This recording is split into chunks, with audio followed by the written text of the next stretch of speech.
Hello, Euro nerds.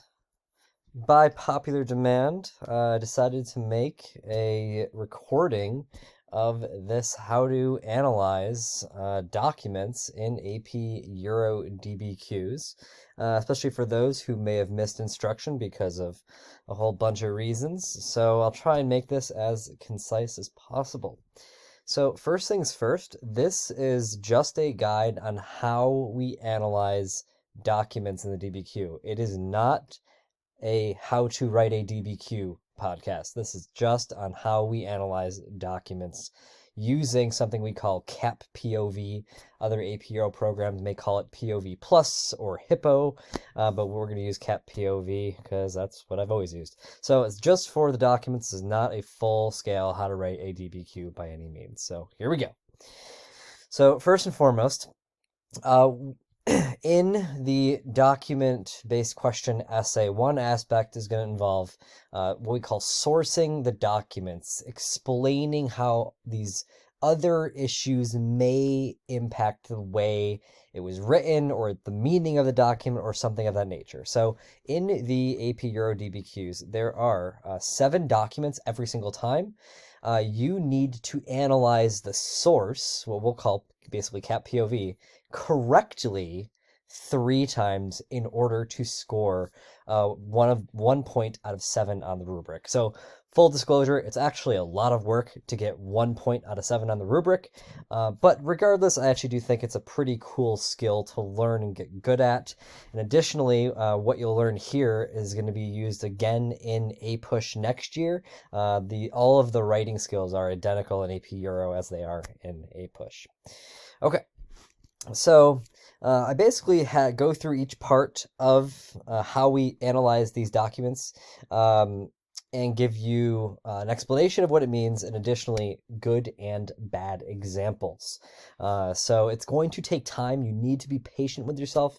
It is very rare that students are going to knock this one out of the park first time around. So be patient with yourself and you'll be good to go. Okay. So let's read through this. So what does it mean to analyze a document? The goal of a document analysis is to provide some insight into the factors that shape the way historical documents are created. This is your chance to show that rather than simply accepting all information provided to you as fact, you are a critical thinker who understands that these documents were created by real human beings and all of the complexity involved with that. The key to scoring well on these is that you do not simply identify a factor affecting a document, but you offer an explanation for how the document is affected. You do need to identify, but you also got to tell me why it matters, the how. That's always kind of the case in AP Euro. So, for us, you need to memorize the following acronym, CAP POV, CAP POV, and it means context, audience, purpose, and point of view, also known as POV.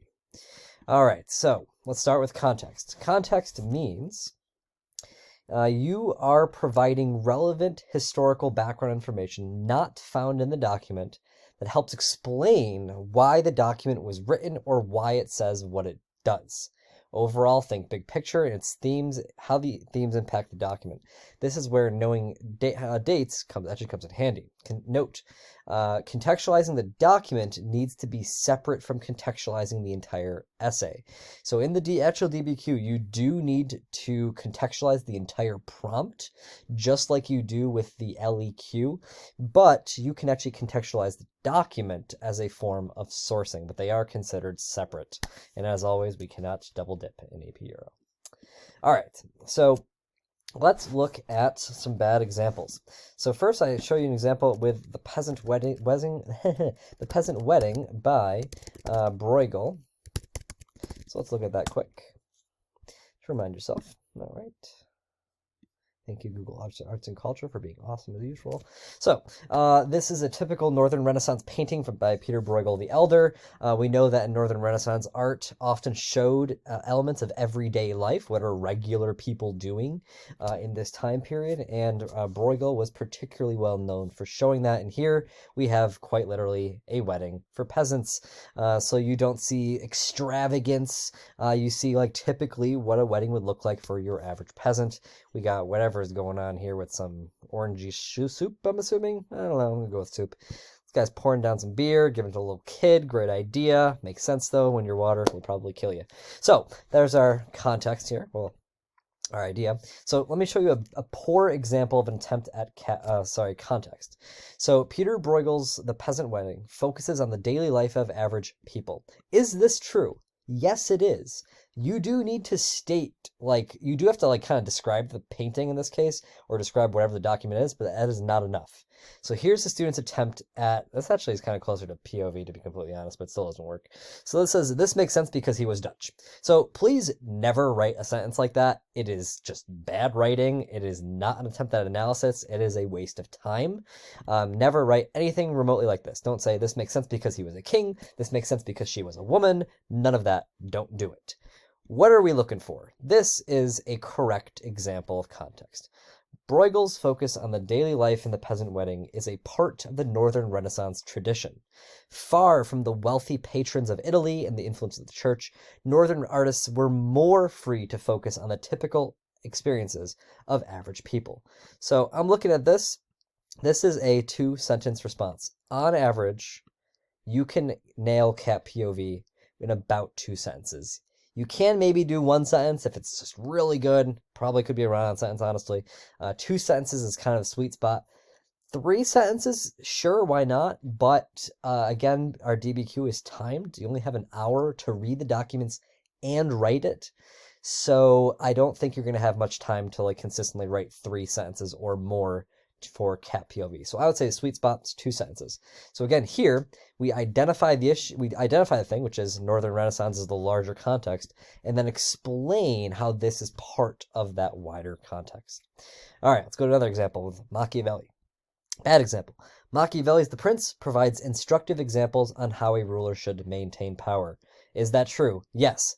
But this is just a description, a summary of The Prince. It does not go into the source. It definitely does not go into the context of the time. Better example here. Machiavelli's The Prince provides instructive examples on how a ruler should maintain power because in the early 16th century, the Italian peninsula was separated into over a dozen independent regions and city-states, which led to instability, which Machiavelli wanted to address or fix. That is your historical context. It talks about the political makeup of the Italian peninsula. It also talks a little bit about the geography as well. That's what we're looking for. Okay. Last example for context. We'll talk about Henry VIII.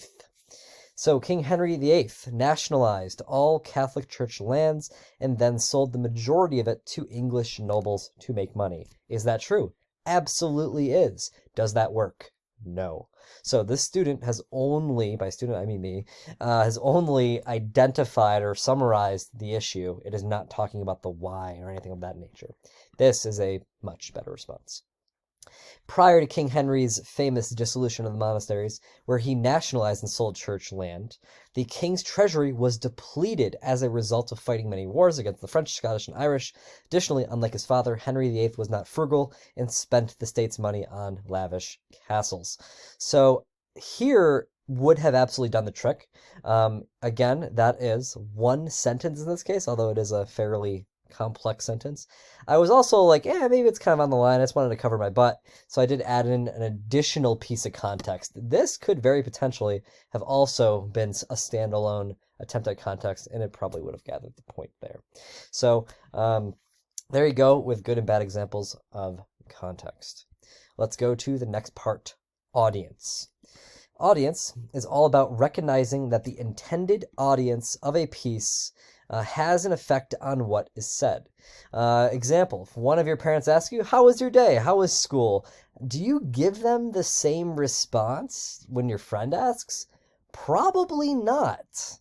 Your parents ask you, all right, how was school? You give them the typical response, it was good. But then your friend asks you the same response, and you're like, oh my God, I had a test, I bombed it. Because why? You're more likely to be open with your friend because they're not going to be as judgmental as, say, your parents who might yell at you for possibly failing a test. So another example, imagine it's pre-COVID, or how about this, we'll go after COVID, go into a wild party on a Friday night, you come back at 3 a.m, parents next day ask you, hey, Johnny, how was that party? And you're like, it was good. And then your friend texts you later that day, hey, Johnny, how was that party? You're like, dude, it was amazing. You know, we did some things, hooked up with some people. It's fantastic. See, very different response because your audience is different and you're more likely to be more open with your friend. All right, so let's actually make a historical example here involving Luther. So, full disclosure, when audience and purpose, I often kind of mix the two. To me, it's really tough to talk about audience without talking about purpose and vice versa. And that's okay. It actually, you can do that. It doesn't matter if you think you're analyzing for audience and you automatically analyze for purpose. It doesn't matter. You will still get the correct point. The reader will sort that out. That's okay. But regardless, here's a poor example involving Luther. Martin Luther was a Catholic monk, wrote the 95 Theses in Latin. From this, we can tell that his intended audience was the educated elite. This is true, but it is simply summarizing what happened. It is not offering an explanation on why this matters. Here's what you need to do. Luther was a Catholic monk, wrote the 95 Theses in Latin because his intended audience was other members of clergy. The knowledge that his ideas would not spread beyond an elite few may have allowed Luther to be more free with his criticism than he would have been if he thought the average peasant would learn about it. See, that's offering an explanation on why the document's message could be changed depending on the audience. All right, let's look at purpose.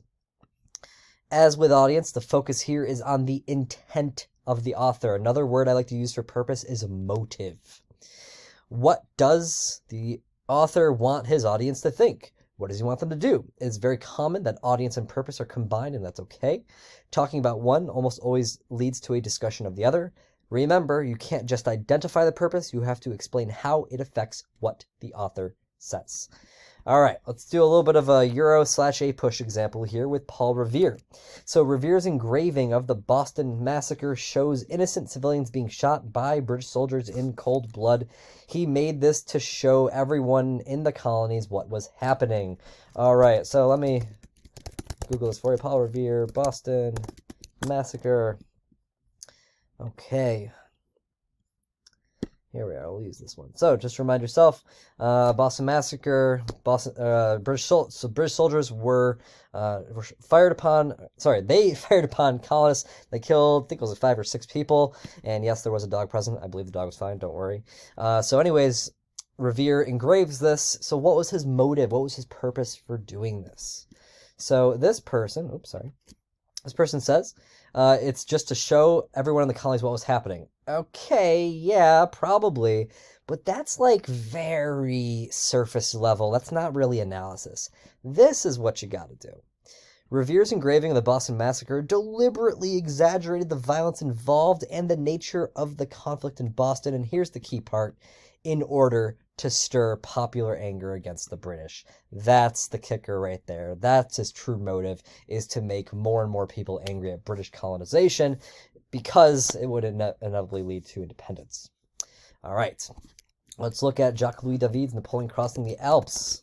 I spelled that wrong, whatever.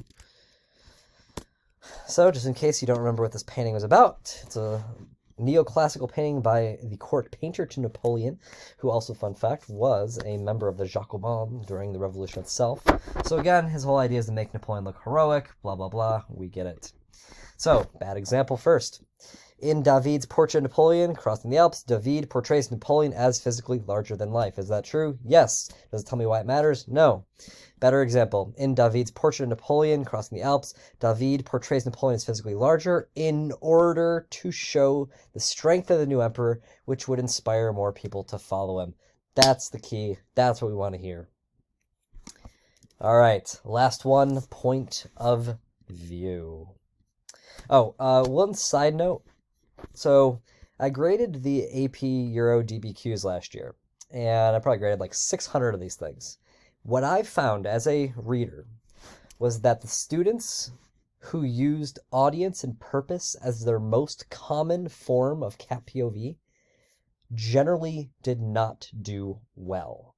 So I think that is from a number of reasons, but I believe it's because students might think audience and purpose are the easiest, but I think that's not exactly the case. It's usually those students only identify, they only like summarize the document. They don't really get into the why, the how, the really what matters.